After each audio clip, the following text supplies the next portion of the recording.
반갑습니다, 여러분. 게시탐정 장전도사입니다.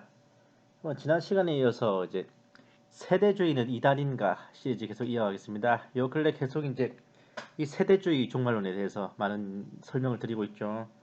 오늘 들려드릴 얘기는 지난번에 이어서 이제 교계 이단 감별사가 세대주의를에 대해서 어떻게 어, 음해하고 있나, 또한 거기에 대한 반증을 간단하게 이제 소개해드리겠습니다.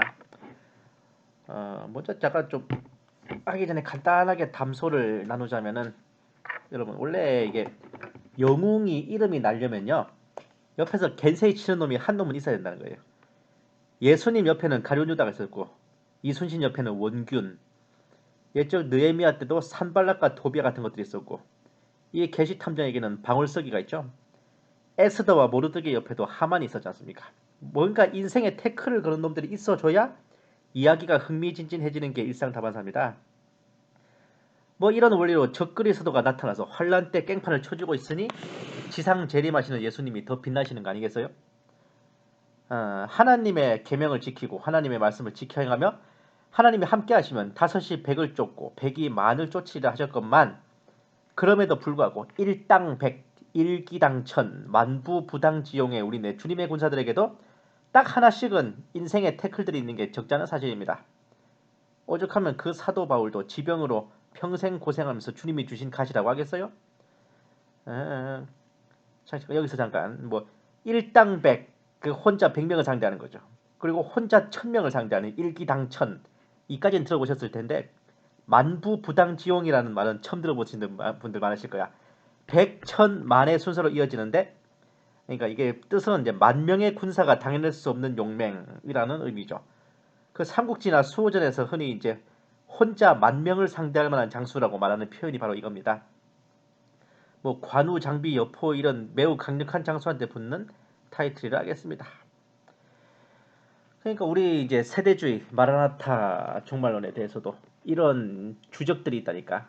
주적이고 태클이고 겐세이. 지난번에 말씀드렸던 이단 감별사 최삼경과 더불어 네이버 카페 무엇이든 물어보세요와 그 수괴인 이인규라는 자입니다. 원래 이인규 권사라고 해야 맞는데 감리교회에서 퇴출돼서 장로교회로 옮겨갔다고 하니 그전 감리교 직분 따위는 더 이상 붙여줄 필요가 없겠죠? 뭐 본인은 퇴출된 적이 없다고 하지만 퇴출됐든 아니든 정상적이지 않게 옮겼으면 퇴출이나 다름없고, 퇴출된 게 아니면 본교회인 대림감리교회에 있던 이당은 사람당시는 왜 폐쇄됐겠어요? 아하. 이제 본론으로 슬슬 들어가 보겠습니다.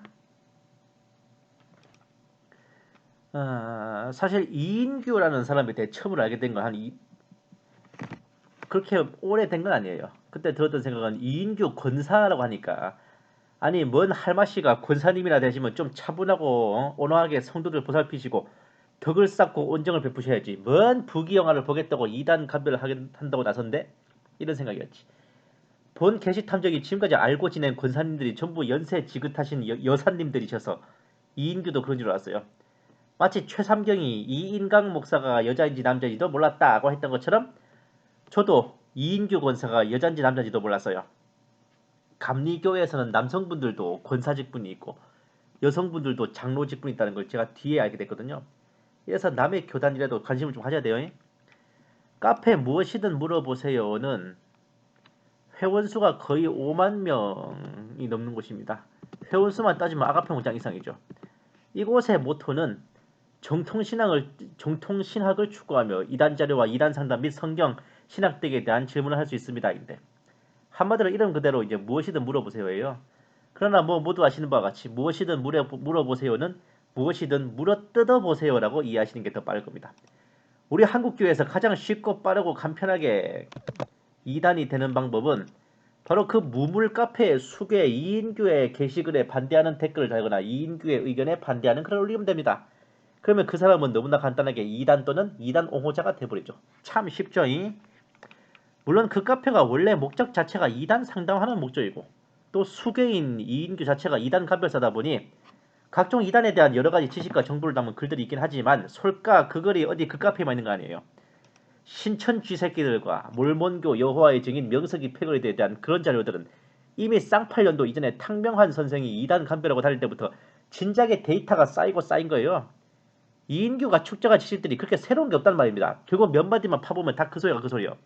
그리고 정말 성경을 제대로 묵상하고 구원의 확신이 있고 신앙과 믿음에 대한 개념이 잡혀있는 성도라면 굳이 그런 이단 간별사나 그런 상담 카페 정도의 도움 없이도 이단에 빠진 자들을 돌아오게 하는 건 어려울지 몰라도 최소한 본인이 이단에 빠지지 않고 중박 이상의 분별 정도는 무난하게 해낸단 말입니다. 본인 교회 성도가 그 정도도 못 해낸다면 그 교회 목회자는 주님 앞에 대가리 쳐박고 회개하세요. 예.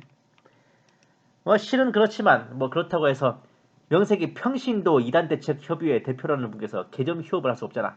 뭐라도 해야 하는 티가 나잖아요. 티가 나야 되겠잖아요. 그리하야 물이 없는 카페, 이른바 무물 카페, 무엇이든 물어 뜯어보라는 그곳에서는 일단 뭐 좀 신박한 게 나타났다 싶으면 그 수개인 이인규 기준에 안 맞으면 일단 이단이라고 때려놓고 보는 성향이 있습니다. 아니 그 악명이 자자한 최삼경도 겉으로나마 형식적으로라도 총회에 헌의해서 이단대책위원회에 심의를 거쳐 규정하는 절차를 밟는 등 짜고 치는 고스톱이라도 일단 담요를 깔고 패를 돌리는 모션을 취한단 말이야.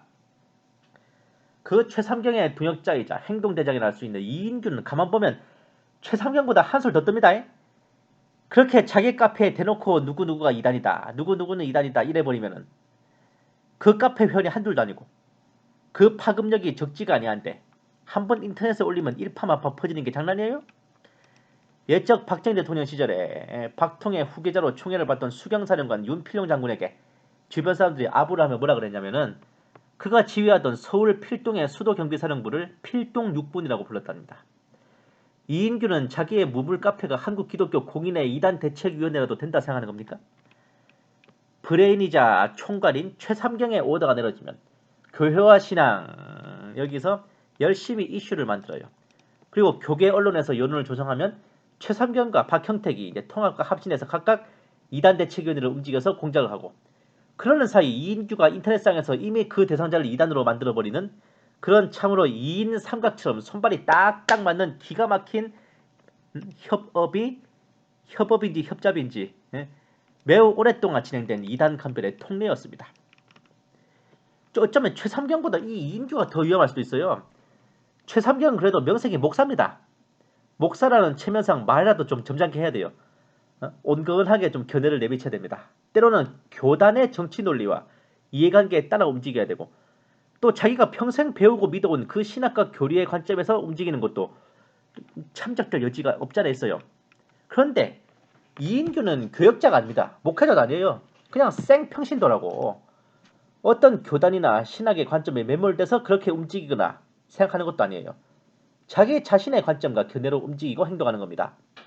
이인규가 누군가를 함부로 이단이라 공박하거나 특히 마라나타 신앙과 휴거 복음을 향해 이단 사이비 운운하는 것은 신학 교리적 관점에 매몰되어서도 아니라 그 사람 영성과 자기 자신의 신념에 의해서란 말입니다.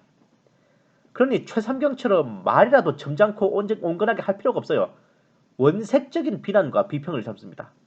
더 독을 품고 분을 품으며 세대주의 종말론 그 마라나타 신앙을 향해 칼을 들이대는 거라고요. 자, 이거 한번 쭉 읽어보세요. 그냥 눈으로 읽으십시오.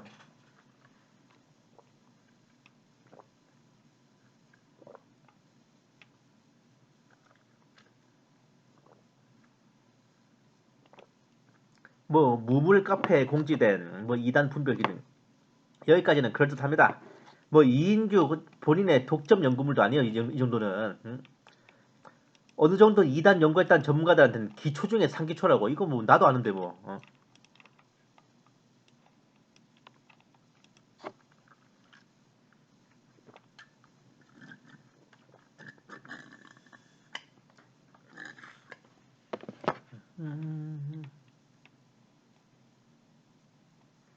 문제는 5번 항목입니다. 시한부 종말론 혹은 임박한 종말론이에요.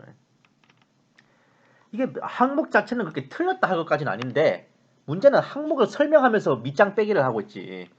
열불은 유럽연합이고 적그리스도는 현재 실존하는 어떤 정치가이며 666을 베리칩이나 바코드 어느 물질을 가리키는 주냐. 아이 씨발 이거 완전 나 들어가는 소리네.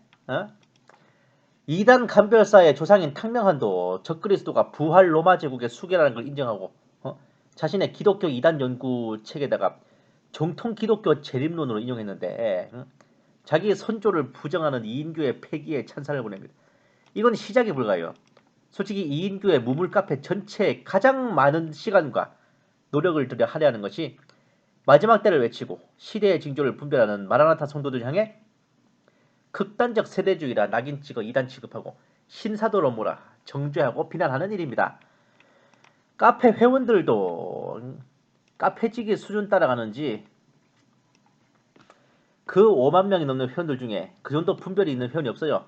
아니면 그런 회원들은 다 강퇴당했는지 다들 아멘 아멘 하고 있으니 미쳐버리겠네. 에? 뭐 일일이 예시를 들어봤자 뭐 진짜 암 걸릴 것 같고 이인규가 이런 우리 마라나타 신앙을 향해서 비난하는 것 중에 본인 딴에 가장 논리적으로 작성한 내용에 대해 본 게시탐정이 제시하고 거기에 대한 변증을 하고자 합니다. 첫째, 짐승의 표에 대한 무지를 알 수 있겠네. 자, 이건 그냥 눈으로 싹 읽으십시오. 짐승의 표 666.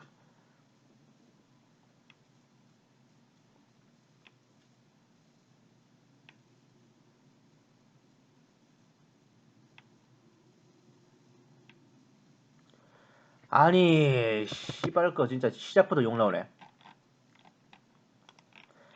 하나님의 인을 받고 그걸로 사고 팔고 결제하라는 말이 성경 전체에 어디 나와?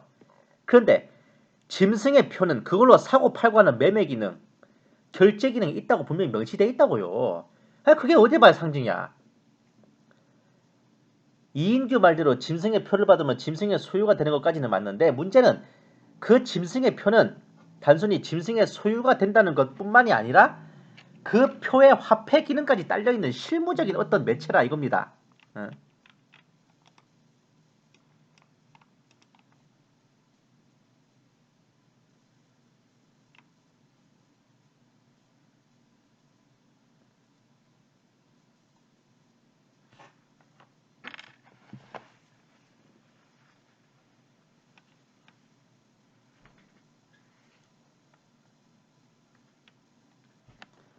아이고, 이 양반이 지금 무슨 잠꼬대를 하고 있나? 실제 문자적으로 해석하여 어떤 베리칩이나 바꿔서 해석한다면 동일한 원칙으로 하나님의 인을 받았다는 것도 어떤 물질이나 형식적인 표라고 해석해야 됩니다. 초등학생이 나 학교 간다 하는 거랑 조폭이 형님 학교 가셨다 한 5년 뒤에 나오실 것 같아 할 때 그 학교가 같은 학교요? 응? 아니 뻔히 이인규 지가 인용한 계시록 구절에 이 표를 가진 자 외에는 매매를 못하게 하니 라고 돼 있는데 그게 안 보여? 짐승의 표에는 성령의 인에 없는 별도의 매매 기능이 부과되어 있다면은 상식적으로 성령의 인과는 본질적으로 속성부터 틀린 별개의 다른 존재 아니냐고. 응?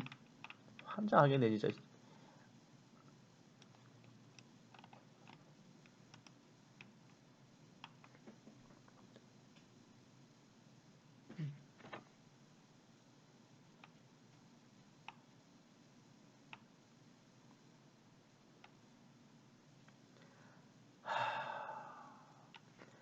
아니 예수를 믿는 신앙이고 나발이고 간에 그 예수님이 이러이러한 표를 받으면 불못에 떨어진다 했으면 목에 칼이 들어와도 안 받아야지.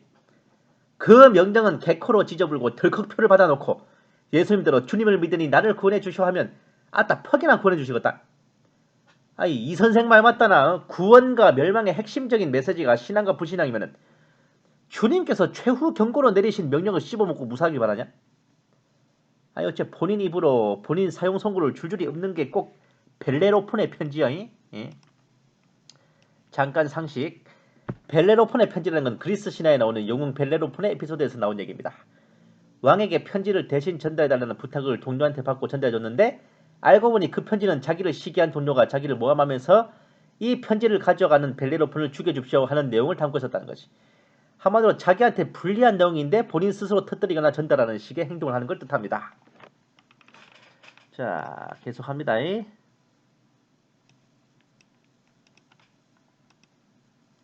666은 사도 요한이 계시록을 기록할 당시에 어떤 특정한 이름을 의미합니다. 하니 보자고.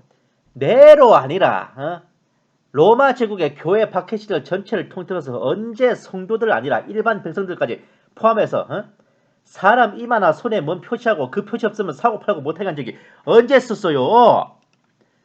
사도 요한이 계시록을 기록할 당시의 상황 어쩌고 드립을 치려면은 로마 시대에 계시록 13장이 나온 것처럼 그런 상황이 실제로 있었는지 로마사 공부나 먼저 처하고 와서 씨부려라 이겁니다. 에이? 나 진짜 우상이 말을 한 적도 없어요. 하늘에서 불을 내려오게 한 적은 없어요. 표를 받고 표 없이 매매를 못하게 한 적 더더욱 없습니다. 장난해요 지금? 바로 이런 이유로 요한계시록은 죽었다 깨어나도 그 시대적 배경이 라오디게아 교회 이후로는 결코 계시록 기록 당시가 될 수 없는 겁니다. 그런 일이 없었다니까? 666의 보편적인 해석이고 해삼이고 멍게고 말미잘이고 간에 기본적인 역사 공부부터 좀 하고 와야지. 로마인 이야기라도 한번 읽고 왔으면 저딴 소리 안 나올걸? 다음 14만 4천 명에 대한 무지. 14만 4천을 이인규는 어떻게 보고 있나? 또 그냥 눈으로 한번 쑥 훑고 가세요. 일시정지하고 보셔도 됩니다.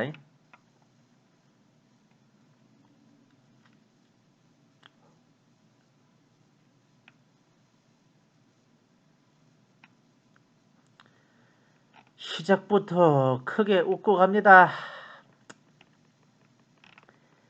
인 맞았다고 하면 구원받는 거냐고.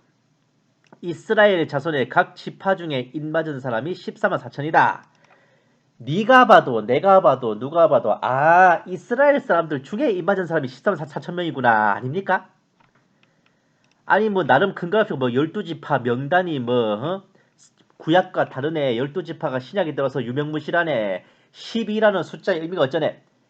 아이 씨바 그럼 차라리 그냥 이스라엘 자손 중에 인 맞은 자리라 그러지. 뭐하러 굳이 각 지파 중에라는 말을 넣습니까? 아니지. 14만 4천 명이라는 숫자를 왜 넣어? 아예 그냥 이 세계 열방 가운데 구원받을 자가 능히 셀 수 없다 하면 그만 아니야? 너무 당연한 거 아닙니까? 사도 요한은 이스라엘 각 지파 중에서 14만 4천 명을 정확하게 가르치기 위해서 표기한 거라고요. 혹여나 오해할까봐 어느 지파에서 몇 명 하는 식으로 각 지파별로 12,000명이라고 디테일하게 나열까지 하고 있는데 아니 이인규 저거는 진짜 어릴 때 아버님이 참이슬 2병 사오라 시키면 상징적으로 해석해서 이슬 이꼬로 물이다 해서 생수 2병 사갔다가 그 생수병으로 쳐맞아본 경험이 없나? 아이고 예.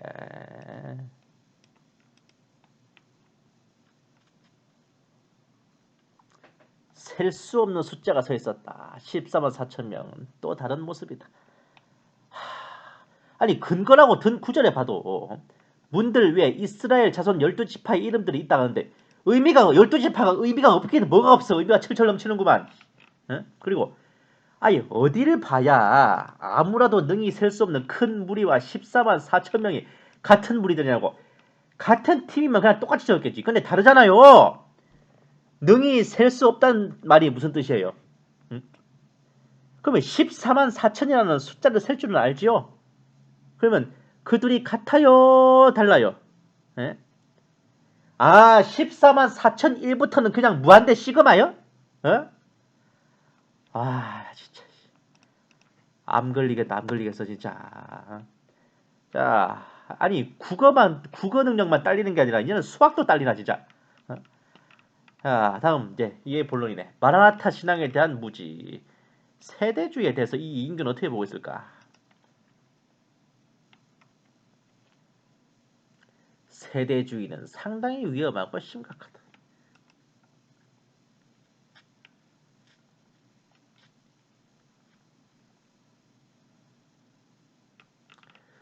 시작부터 밑장 빼기 하고 앉았네.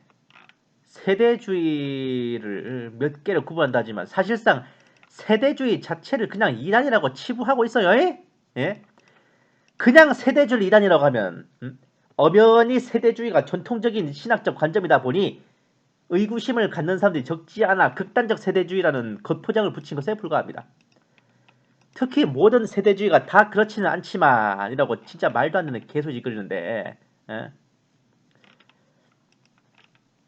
지방교회, 구원파, 영지주의 등 이런 이단 사설들 전부 세대주의에 갖다 붙이면서 매도하고 있지.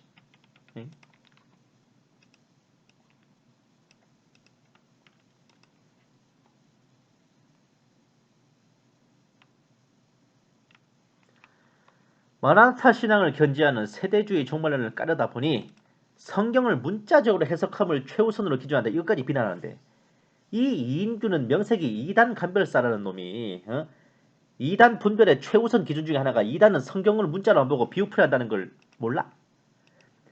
성경을 문자 그대로 안 보고 비유풀이 하는 데서 모든 이단이 출발한다고요. 이인규 이거는 거꾸로 성경을 문자 그대로 본다고 탭 잡고 있으니까 이게 어느 쪽이 문제야?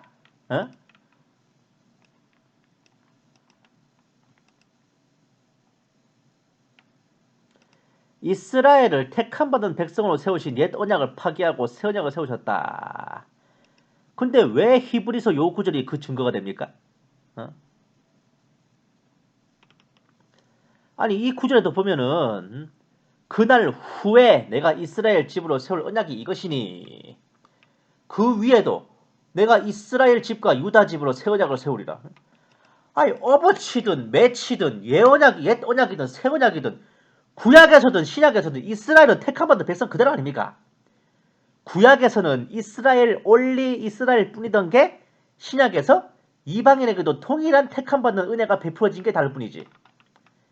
아니 이래서 있잖아요. 성경을 문자 그대로 보는 세대주의 종말론 관점이 진짜 합리적인 거예요. 뻔히 이스라엘과 유다와 언약을 맺으셨다는데 아니 여기 이 구절 보시면 이스라엘과 유다밖에 더 있어요? 지금 나오는 게?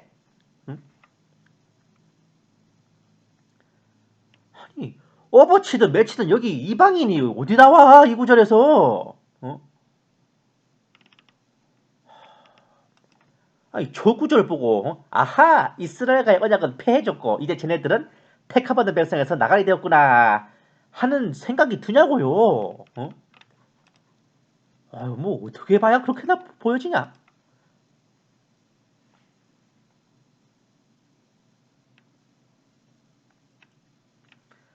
당연히 택함받은 이스라엘 백성인 거 뭐고 간에 예수님을 영접하지 않으면 구원 못 받는 게 당연지사입니다. 그런데 교회가 이스라엘의 자리를 꿰차고 들어선 것도 아니라고. 아들이 있는 아버지가 새로 아들 입양했대서 원래 있던 아들이 꼭 호적에서 파여야 돼요? 그리고 저 아브라함의 아들이라는 표현도 좀 생각해 봐야 돼. 그 시대적 배경을 좀 고려할 필요가 있습니다. 저 당시만 해도 구원받는 백성이라는 건 택함받은 백성이라는 뜻이고 택함받은 백성 이꼬르 이스라엘이고 이스라엘 이꼬르 아브라함의 자손이란 말이에요. 그건 사도들 시대에도 마찬가지였어요. 그러니까 뭐이 구원받은 성도라는 의미의 관용어로 사용하기에 충분한 표현이었습니다. 더군다나 이미 구약에서 아브라함은 모든 이방이 그로 인해 복을 받으리라. 땅의 모든 족속이 너를 축복한 자를 내가 축복하고 너를 저주한 자를 내가 저주하느니 땅의 모든 백성이 너를 통하여 축복받으리라. 이 약속을 받았잖아 아브라함이. 넓게 보면 신약 성도들도 아브라함의 자손이 맞기 때문입니다. 멀리 볼 필요 없이 죽어서 낙원에 간 거지 나사로가 아브라함의 품속에 있었다라고 표현되죠. 하지만 이것은 어찌 보면 비유적인 표현이지. 이방인 교회가 영적 이스라엘이 된 게 아니라고요. 그러니까 이스라엘을 퉁치고 들어서는 게 아니라고.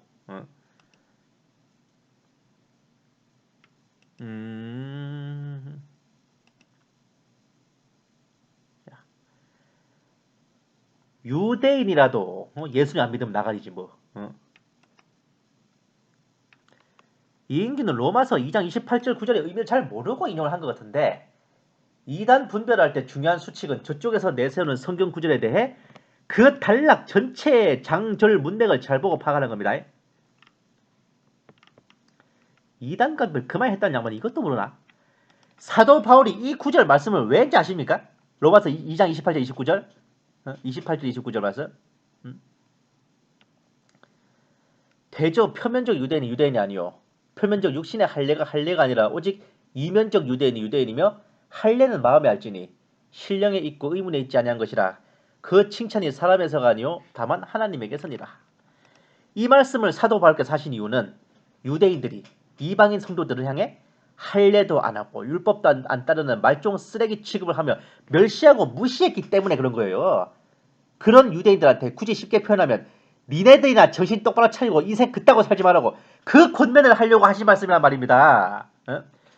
오히려 전체 문맥을 보면 더더욱 교회를 영적 이스라엘 어쩌고 할 수가 없어요. 왜냐?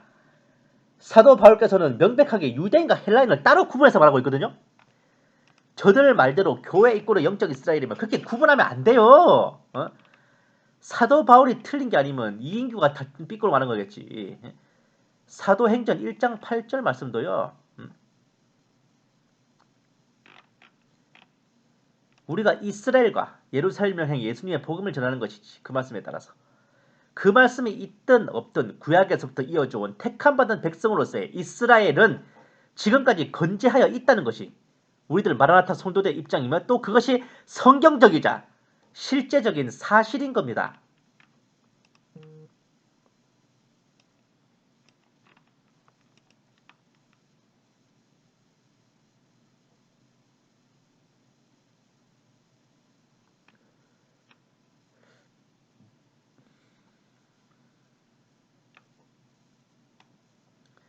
이인규 이 사람은 본인이 인용하는 성경 구절을 제대로 안 읽어봤을 거야.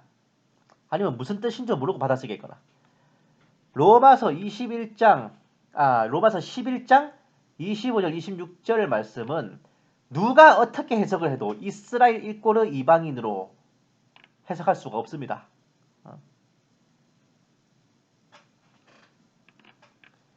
이인규는 분명 앞에서 세대주의 종말론을 비판하면서 이스라엘만이 택함받은 백성이었던 언약은 폐해졌고 신약에서부터는 교회가 영적인 이스라엘로부터 새롭게 택함받은 백성이 되었다라고 말했는데 이 구절 보면 대체 어디서 이스라엘과 이방인을 같은 취급하고 있어요?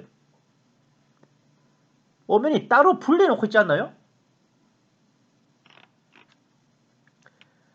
원래 이스라엘만이 구원받게 되어 있었는데 계획이 변경되어 이방인들이 충분히 구원받을 때까지 예정된 이스라엘 구원은 늦춘다 라고 해석되지 않습니까? 이방인의 충만한 수가 들어오기까지 이스라엘의 더러는 완악하게 된 것이라. 그리고 온 이스라엘은 문자적인 이스라엘이 아니라 구원받기로 선택된 이스라엘만을 뜻한다고 하는데 그럼 구원받기로 선택된 이스라엘은 이스라엘 아니면 대체 어느 민족인데요? 자, 돌려 말해볼게요.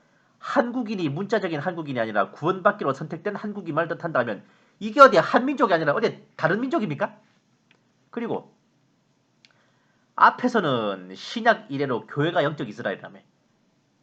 교회는 영적 이스라엘이고 문자적인 이스라엘은 따로 있고 구원받기로 선택된 이스라엘은 또 따로 있어요?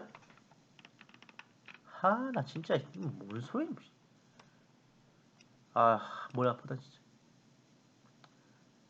구원을 받기로 택함받은 일부 이스라엘과 이방인을 모두 포함하여 온 이스라엘로 지칭했다? 웃기시네.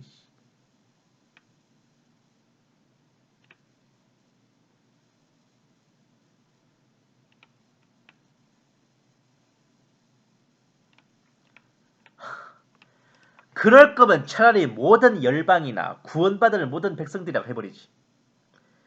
이스라엘이라고 하면 이스라엘이라고 알아들으면 되지. 뭔 생각이 그렇게 많아. 여권 국정란에 대한민국 적혀있는데 공항에서 그거를 문자적으로 해석 안 하고 영적으로 해석해가지고 북한으로 데려다주면 그게 맞냐고요. 아모스 9장과 사도행전 15장에 근거한 다윗의 장막 이야기도 이스라엘의 회복과 관련된 말씀이에요. 이건 느헤미야의 성전 재건과 마카비 혁명을 통해 이루어진 당대 이스라엘 왕국의 재건 및 앞으로 이루어질 미래 천년 왕국을 의미하는 중의적인 말씀이라고 보는 게 보다 명확할 겁니다. 그런데 아이합이나 신사도 단체 인터커피에서 뭔 주장을 어떻게 펼치든 나발을 불든 간에 근데 이스라엘로 복음 전하면 안 돼요?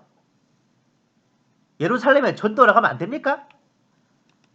아니 그런 단체들이 성경적으로 이단 짓거리를 했고 법적으로 잘못한 게 있거나 비리를 저지른 게 있으면 그런 걸 지적하고 바로잡을 것을 질타한다면 납득이 되는데 문제는 이스라엘로 복음 전하러 가는 자체가 문제라 그러잖아 지금. 예루살렘과 온 유대와 사마리아와 땅끝까지 이르러 내 증인이 되리라 하신 분이 들으시면 뒷목 잡으시겠네.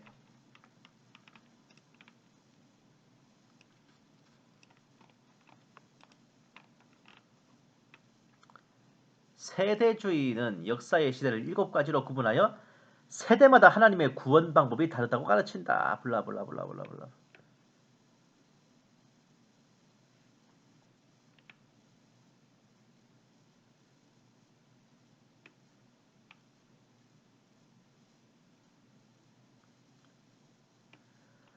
아휴 이것도 말이에요. 구약 때나 신약 때나 믿음이 같았죠. 구약 때 하나님이나 신약 때 하나님이나 그 하나님이 그 하나님이시지. 어디 뭐 다르냐고. 하나님의 경륜이야 세대마다 다를 것도 없어요. 인간을 향한 하나님의 뜻도 세대마다 다를 게 없죠. 그 정도는 저도 압니다. 그런데 시대는 변해왔잖아요. 그리고 하나님 입장에서 봤을 때야 그 뜻이 동일하지만 시대마다 실무적으로 적용되는 방식은 조금씩 달랐습니다. 인간 입장에서도 하나님을 믿는 믿음은 같았지만 그 실무적인 방법론은 시대마다 차이가 있었다고요. 제가 진짜 구차하면서도 단도직입적 예를 들어볼게요.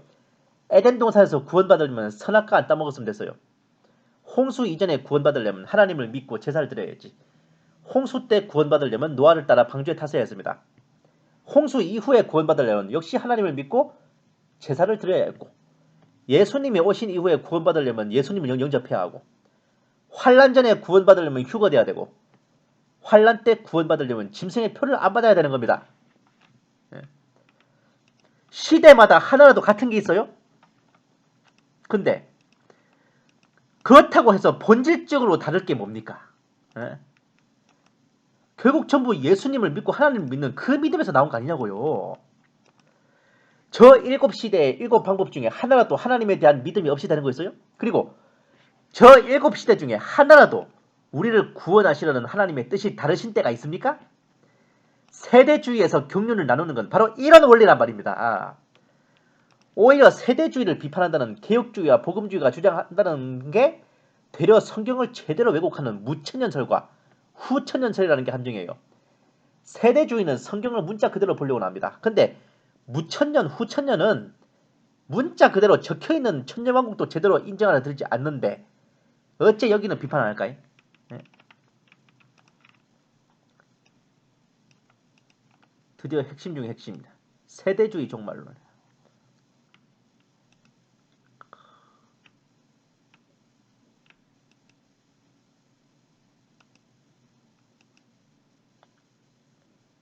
한 일회를 7년으로 해석할 근거도 없다. 아이고 그러면 그래 그럼 해봐. 한 일회를 7일 7시간 7개월 다 대입해봐. 뭐가 나올지. 7년밖에 더 있어? 성전 중건령 블라블라. 기사점도 필요가 없지. 69일까지는 다 됐는데. 그럼 마지막 한 일회를 무슨 은혜 시대라고 잘 알지도 못하면서 헛소리하네 이거. 성경은 어느 곳에서도 두 번의 재림을 말하지 않기는 개뿔. 본인이 받아 적은 데살로니가전서 4장 13절에서 17절 말씀과 계시록의 아마겟돈 지상 재림 이렇게 두 번의 재림이 뻔히 있잖아요. 본인이 받아 적어놓고도 무슨 글자인지 못 읽은 겁니까? 한글 독해 능력이 딸려서 이단 나온다는 게 농담 아니에요? 대환난 전에 믿는 신약교회는 휴거돼 환난을 당하지 않는다고 가르치지만 성경의 어느 구절도 그러한 내용을 구체적으로 언급하지 않아?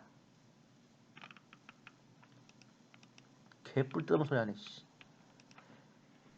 네가 나의 인내의 말씀을 지켰은즉 내가 또한 너를 지키어 시험의 때를 면하게 하리니 이는 장차 온 세상에 임하여 땅에 거한 자들 시험할 때라. 계시록 3장 10절 말씀.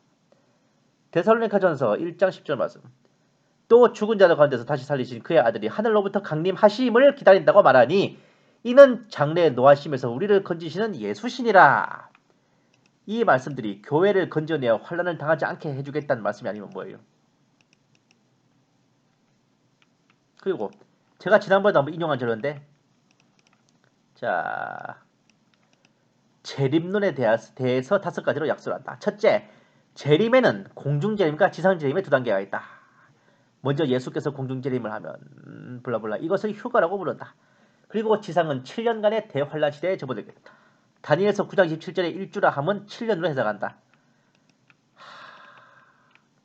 이인규 기준으로 보면 이걸 쓴 양반 빼도 박도 못할 극단적 세대주의 시한부 총말론 이단 떨거죠. 근데 이거를 누가 썼다? 한국교회 이단 간별사의 원조이자 대조상인 고 탕명한 소장이요. 그 탕명환이 쓴 기독교 이단 연구 제3절 정통 기독교 진리의 기준에서 성경적인 재림론에 대해 설명하는 대목이라고요. 이인규의 대선배가 되는 그 탕명환도 공중재림과 지상재림이 따로 있는 거랑 휴거와 7년 대환란에 있다는 걸 성경적인 재림론으로 인식하고 있었단 말입니다. 졸지에 새파란 후배한테 이단으로 부관 참시를 당하고 있네. 탕명환은 적그리 스도가 부활한 로마 제국의 군주라는 것도 알고 있었어요. 휴거가 데살로니가 전서 4장 17절에 명시되어 있다는 것도 명확하게 인지하고 있었어요. 이인규 기준으로 보면 대이단 간별사 탕명환도 빼도 박도 못할 극단적 세대주의 이단이라고요. 71회에 대해서도 지방교회 안식교 구원파 운운하는 건 어린 반푼어치도 없는 매도이며 원래 있던 세대주의의 견해를 그런 이단들이 인용하거나 뺏겨 쓰고 있었다는 게 옳을 겁니다. 그리고 이인규는 69일에가 성취되고 마지막 한일의 은혜 시대에 어쩌고 하는데 비난이든 비판이든 뭘 하려면 정확하게 알고 와서 씹어야 돼. 이스라엘을 위해 예비된 70일에 중 기름 부음 받은 자가 끊어지기까지 69일에가 성취되었고 그때부터 멈춰진 채로 있다가 그가 한일의 언약을 굳게 맺음으로써 마지막 한일회가 가동되는 거예요. 그 마지막 한일회가 은혜 시대가 아니라 교리 변증을 위해서는 상대방 교리를 제대로 분석하고 숙지해야 한다는 게 이단 분별의 철칙인데 이거 지금까지 이단 간별사로 제대로 한 거 맞아? 그리고 아까부터 계속 성전 중건령 어쩌고 하면서 세대주의가 주장하는 연대는 뭐 성전 중건령이 아니라 예루살렘 성의 보수령이기 때문에 뭐 잘못 이용됐다 어쩌 과연 그럴까? 차 떼고 포 떼고 그 명령이 이인규가 말한 대로 성전 중건령인지 세대주의가 말하는 대로 예루살렘 성의 보수령인지 확인해보자. 예루살렘을 중건하라는 영이 날 때부터 블라블라블라 성이 중건되어 거리와 해자가 이룰 것이며 아니 본문에 뭐라 됐어요? 예루살렘을 중건하라는 영이지 성전을 중건하는 게 아니잖아요. 성이 중건되어 거리와 해자가 만들어졌다. 성전에 무슨 거리와 해자가 있어요. 해자가 뭐냐면은 이 성의 방어를 위해 성벽 주위로 깊게 파고 물이나 진흙탕 채워놓은 도량을 말합니다. 아이 이인교씨 성경 좀 읽어라 제발 진짜. 성경 본문 한 번만 똑바로 읽어봐도 이런 개소리 안 하는데 아니 뻔히 성경 본문에 나와 있는데도 그걸 호소라고 하냐네.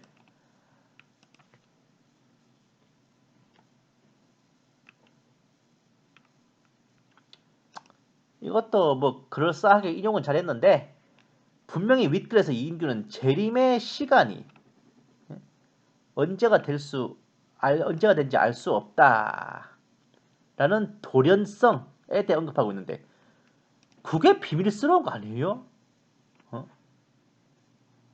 그게 몰래 오는 거 아니야? 언제인지도 모르게 돌연히 느닷없이 갑자기 들이닥친다는 건데 스케일이 좀 클 뿐이지 그거보다 더 비밀스러운 게 어디 있어요? 그리고 재림이 2번이라는 어떤 근거도 없다? 성경에서? 진짜? 그래? 진짜? 보자. 유다서 1장 14절 말씀. 아담의 7세손 에녹이 예언하여 이르되 보라 주께서 그 수만의 거룩한 자와 함께 임하셨나니.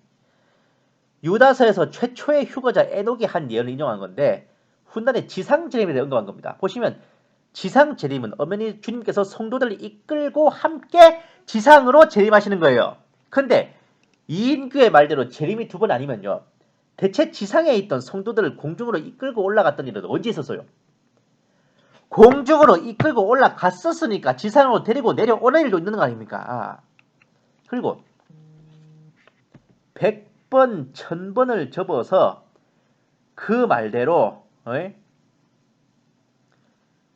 재림이 지상재림 한 번뿐이고 지상 재림하셔서 성도들을 휴거시켜 공중으로 들려가시면은 이 세상은 뭐 텅텅 빈 허허 벌판이다. 그죠? 예? 그러면 천녀왕국은 씨발 텅 빈 공터에서 심시티 시뮬레이션 게임하고 있는 거요? 그러면서 왕노릇 하는 겁니까? 아니면 나는 왕이라는 자부심을 가지고 사는 게 곧 왕노릇입니까? 참, 진짜 미치겠네. 그럼 천년왕국이 어디 있어 그러면? 다 텅 빈 공터지 그러면. 결론은 둘 중에 하나입니다. 천년 동안 왕노릇 하게 하신다는 성경 말씀이 삐꾸다. 아니면 공중재림과 환란년 휴거가 없다는 것과 무천년설이 삐꾸다.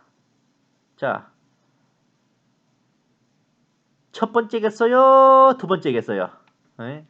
설마 천년, 설마 그 성경 말씀이 삐꿀까?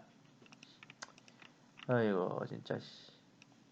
좀 포함이 열받네 진짜. 자, 극단적 세대주의. 초대형 교회 제2 목사가 아니라 그냥 여의도 용기 형님이라고 말하면 되지. 뭘 또 초대형 교회 제2 목사래.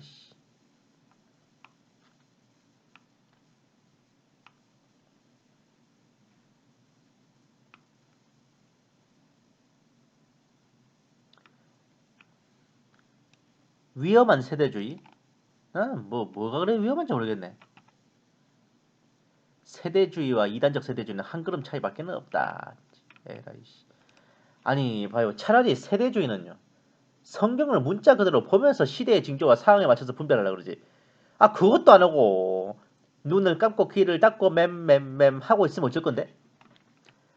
어느 성경에도 짐승의 수 666을 베리칩으로 해석하는 근거가 없고 논리적인 설명이 안 된다고 하는데 밑장 빼는 소리 하지 마요. 근거가 없기는 왜 없는데? 바코드든 은행카드든 컴퓨터 칩이든 베리칩이든 오른손이나 이마에 삽입하고 화폐 기능을 할 수 있으면 그게 곧 짐승의 표입니다. 아니 오히려 뻔히 계시록 13장에 오른손이나 이마에 표를 받고 그 표가 없으면 매매를 못한다고 적혀있는데도 상징 어쩌고 하며 네로 황제 드립치는 게 더 비논리적이고 코미디 아닙니까? 생 개드립이지. 오랫동안 평온하였고 아무 일이 없었으니 틀린 해석이라고 한다면 예수님께서 부활 성천하시고 2000년이 다 돼가는 지금까지 재림하실 기미가 안 보이는데 예수님 재림하신다는 예언이 틀린 해석이게? 이인규 같은 놈들이 있을까봐 베드로 사도께서 기똥찬 경고를 해두신 게 있어요. 베드로후서 3장 3절에서 5절 말씀. 먼저 이것을 알지니 말세에 기롱하는 자들이 와서 자기의 존용을 쫓아 행하며 기롱하여 가로되 주의 강림하신다는 약속이 어디 있느뇨? 조상들이 잔 후로부터 만물이 처음 창조될 때와 같이 그냥 있다 하니 이는 하늘이 옛적부터 있는 것과 땅이 물에서 나와 물로 성립한 것도 하나님의 말씀으로 된 것을 저희가 풀어 잊으려 함이로다. 딱 이인규 같은 놈 들어간 소리 아니? 예?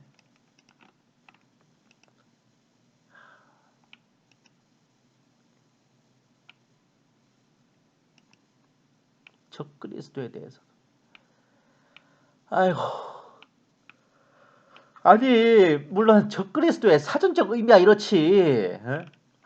근데 요한 1서 2서에 언급된 저런 속성을 지닌 자가 특정한 국가의 정치가로부터 시작해서 세계를 압제하는 통치자가 되면 그게 바로 세대주의에서 말하는 적그리스도란 겁니다. 첫째 인을 떼면 나오는 것처럼 흰말 타고 그리스도를 가장하여 나오는 지가 그리스도인 척하는 자, 자기가 성전에 앉아 하나님이라 하는 자가 바로 대환난에 등장할 적그리스도라고요. 다니엘서만 봐도 마지막 때 한때 두때 반때를 압제하는 왕이 나오잖아요. 계시록에서도 42달 일할 권세를 받아 성도들과 싸워 이기는 짐승이 나오는데 이자가 통치 권력을 가진 특정 개인이 아니면 누군데요?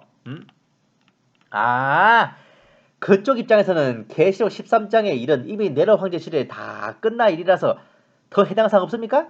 그러면 봅시다. 그때 벌써 계시록 13장까지 진도가 나갔으면 거기서부터 지금 1000년하고도 수백 년 지난 지금은 천년 왕국도 넘어서 새하늘과 새 땅이 펼쳐지고 새 예루살렘성에 살고 있어야 되는데 어째 이래 세상은 요지경의 요지경 속입니까? 세상은 요지경 속이다잖아요 지금. 참 버퍼링 느리다 그자잉? 네로 황제 때 벌써 13장까지 진도 나가는데 왜 그 다음 진도는 안 나가? 1000년이 넘었는데 이거 어떻게 설명할 건데? 아이고 진짜. 웃긴다 웃겨.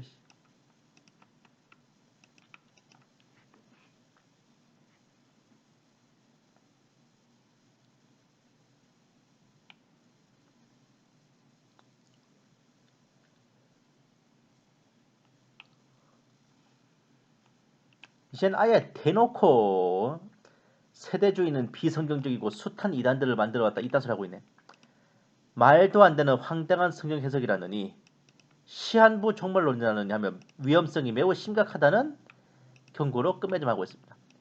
그러나 본 게시 탐정이 지금까지 쭉 설명드린 걸 보면 과연 어느 쪽이 더 위험할지 충분히 파악이 되실 거예요.